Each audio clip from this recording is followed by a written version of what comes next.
बबुआ के लिहते जनमवा सोहरवा गवावेलू हो।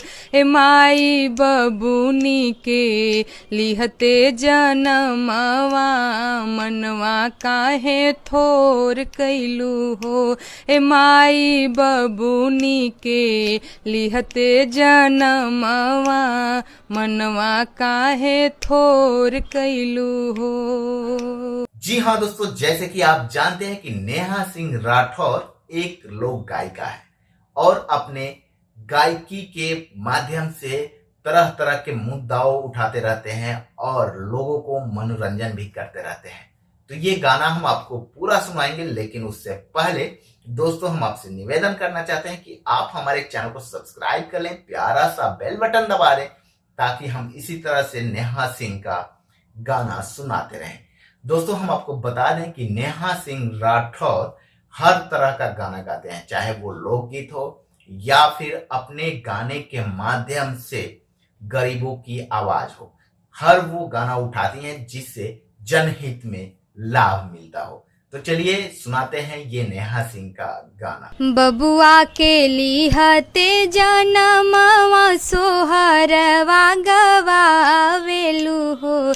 ए माई बबुनी के लिहते जनमवा मनवा काहे थोर कैलू हो। ए माई बबुनी के लिहते जनमवा मनवा काहे थोर कैलू हो।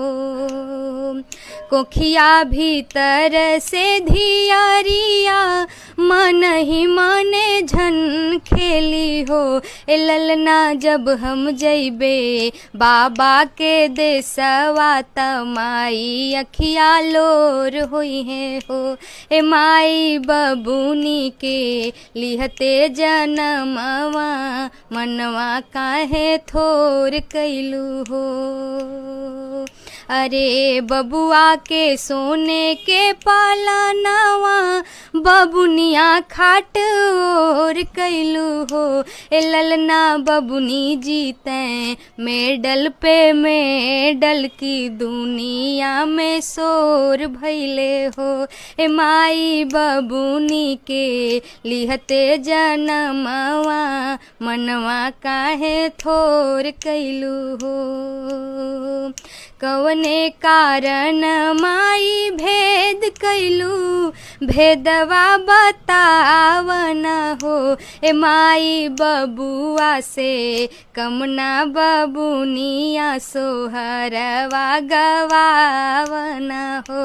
ए माई बबुनी के लिहते जनमवा मनवा काहे थोर कैलू हो। बाबूजी के चोरी का लुटावा नाच के देखावना हो। ए ललना तोहारा के बिटिया जनमली दुअरवा पे बतावना हो।